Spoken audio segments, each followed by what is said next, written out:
Okay, thank you to our speakers. I think we've had 4 very different and very, very interesting presentations, and we do have some time for questions. So if you'd just like to put your hand up, and I'm sure our speakers would be very happy to take questions.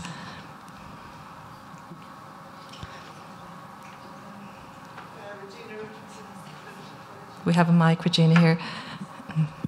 Regina Richardson, Trinity College Library. I have a couple of questions and a comment as well.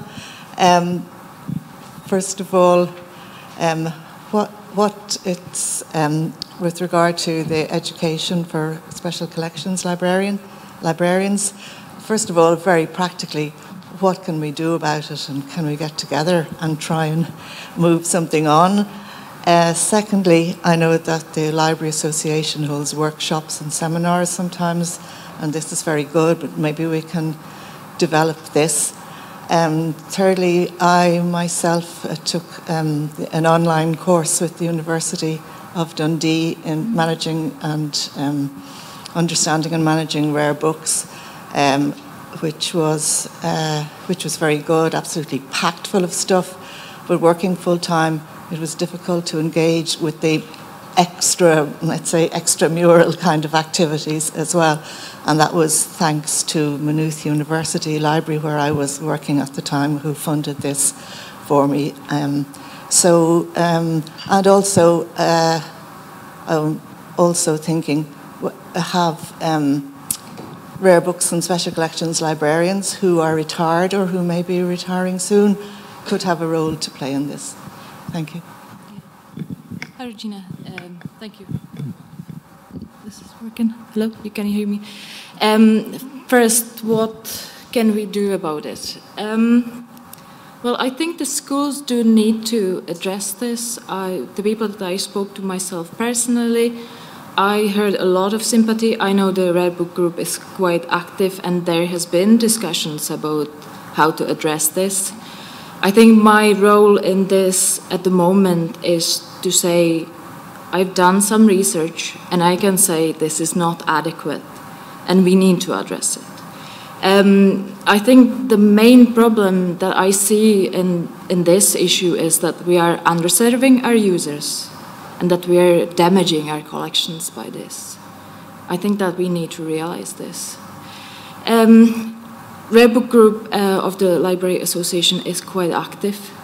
I would like to set a high standard that would be postgraduate qualification for MLIs in specialization in book culture, book history, special collections. I think that would be something that we should strive towards, because other countries, as I said, do have it. The UK has 3 or 4 courses, I think, and we really need to look into that. Thanks. Does that answer your question? And I know you were talking about quite a lot of people retiring, especially in the special collections.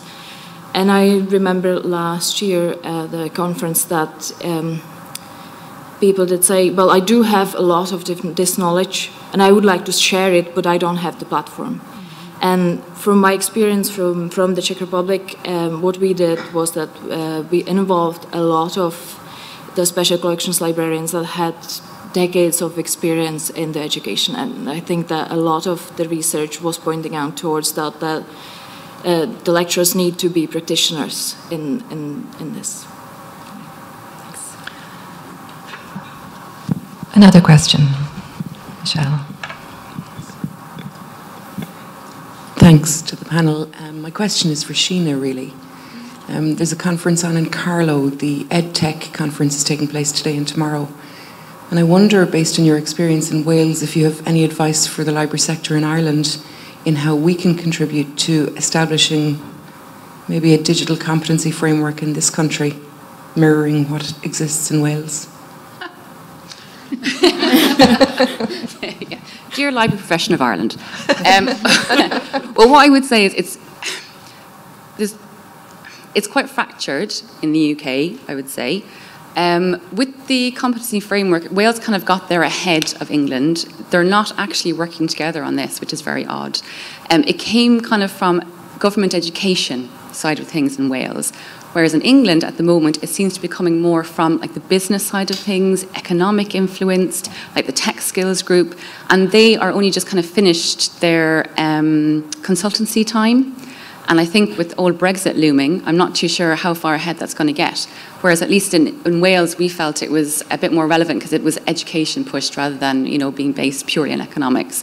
So I would definitely have a look. I mean, all their material is online, and I know for government advisors in Cardiff especially, they looked at the wider curriculum rather than trying to say, like, jump straight ahead, say, to HE or FE or the final skills you need.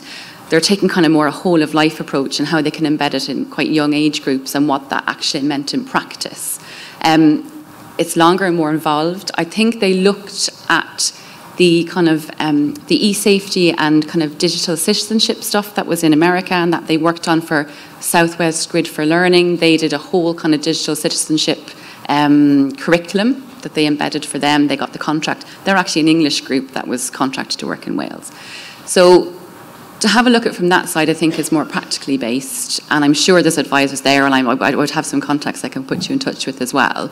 But I think it's something that needed a conversation across all different academic sectors, and it didn't just come from one source. That was the most important thing. But the one thing I did notice is they did include the public libraries, because they obviously had, like I said, this digital offer that had been pushed by the Society of Chief Librarians. And there was some consultancy with, obviously, FE and HE, but I don't know of many librarians or information specialists that were actually involved in that. Some above my level, I think, as well. They had like a digital skills consultative group that met for quite a while. We had some representatives on that. We don't have at the moment. So from that point of view, I would say have a look at those. I mean, there's other ones, but we felt that the embedding it in a curriculum from a really young age was a great example, because if I'm doing sessions with people, I look at, say, okay, like I said, level 4, 5, and 6. I don't look at that. I go down to the primary school stuff and I bring that into a session and go, right, can you do this? Or show me how we can do this. And if they can't do that, you're like, okay, there's a problem. And sometimes there are staff that can't do those. So if you go right back down, and it's quite a humbling thing as well, you know, but it's just making people aware, you know, you say you can do things, but can you actually do them in practice? And if you can't do what they're saying that primary school age people can do, then you're in trouble now. And you're in trouble in 10 years' time when those primary school people get to you, because they will expect you to know all about this, never mind what they're already doing.